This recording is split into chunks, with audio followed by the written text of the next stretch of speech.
ગામની સુંદરતા છે. અરે તમારા ગામમાં બહુ સુંદર સાફ સફાઈ રહેવી જોઈએ, તમારા ગામમાં બહુ સુંદર સુંદર વૃક્ષ રહેવા જોઈએ, તમારા ગામમાં બહુ સુંદર લાઇબ્રેરી રહેવી જોઈએ, પુસ્તકાલય રહેવું જોઈએ, તમારા ગામમાં સુંદર બહુ હોસ્પિટલ રહેવું જોઈએ, તમારા ગામમાં સુંદર મંદિરો શિવાલય રહેવા જોઈએ. આ તમારા ગામની બહુ પહેચાન છે.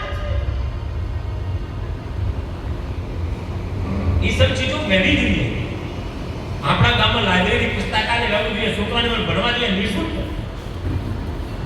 આપણા મોટો કે તમે આપણા 13 પગના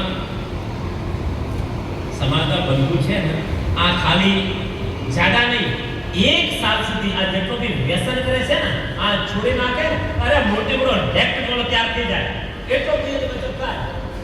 આ ખાતર મોટું ખાલી કર નથી રાખતા છે. પૂજામાં તો મૂળ સુજાવે બેસે. અરે તો પૂજામાં બેઠો એટલો વિવેક છે યા નથી છે? वो भी મસાલો બોલો ભરી દેવાનો છે. મને ધ્યાન છે આ મસાલા વાળા કોઈ નથી છે. ખાતા નહીં, કથામાં બોલો મસાલા બીજા ખાવાના નહીં, વ્યસન કરવાનું નહીં, વ્યસન મુક્ત રહેવાનું. અને અમારું તો એક લક્ષ્ય છે, જે લક્ષ્ય લીધું અત્યારે તો છૂટ ગયો.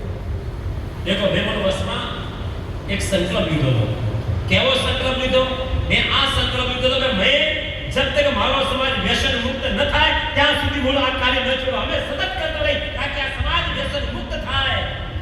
બીજો મેં સંકલ્પ લીધો કે જ્યાં સુધી આપણા ગુજરાતમાં પૂરા ભારતમાં ગો હત્યા બંધ ન થાય ત્યાં સુધી હું ચેનથી ન પીઉં. જ્યાં સુધી આપણા દેશમાં ધર્માંતર બંધ ન થાય ત્યાં સુધી હું ચેનથી ન પીઉં. જ્યાં સુધી આપણે લફટિયારી ખતમ ન થાય ત્યાં સુધી હું ચેનથી ન પીઉં. એ ચીજો બોલો ત્યાં ધર્માંતર બીજા ત્રીજા ન. એ પણ મેં કાલે કીધું કે તમે બોલો જેના બોલો આ વિષયમાં તો વિશેષ બોલતા હોય. અરે તમે નથી લાવતા તો શું કરીએ? છોકરાને લાવવા જોઈએ એવી કથા ને. બીજાની કથામાં લાવો યા ન લાવો, અમારી કથામાં અવશ્ય લાવવા જોઈએ. કે અમે પણ વિશેષ આ વિષય ઉપર જ્યાદા બોલીએ છીએ.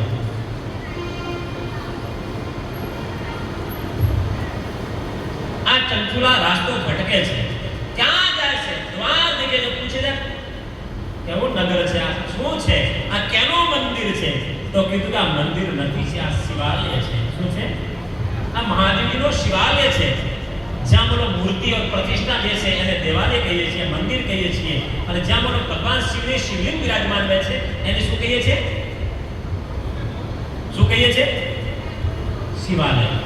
આલયમ સર્વ દેવાના લિંગમ ઉચ્યતે, તસ્માત લિંગમ ઉચ્યતે.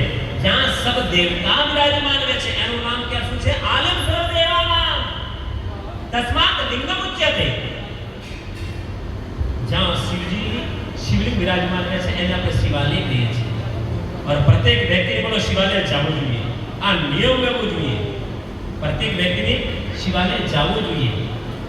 શિવાલય જઈને ભગવાનને જલાભિષેક કરવો જોઈએ, પુષ્પ ચડાવવા જોઈએ, ભગવાન શિવની પૂજા કરવી જોઈએ, દર્શન અર્ચન કરવું જોઈએ. અરે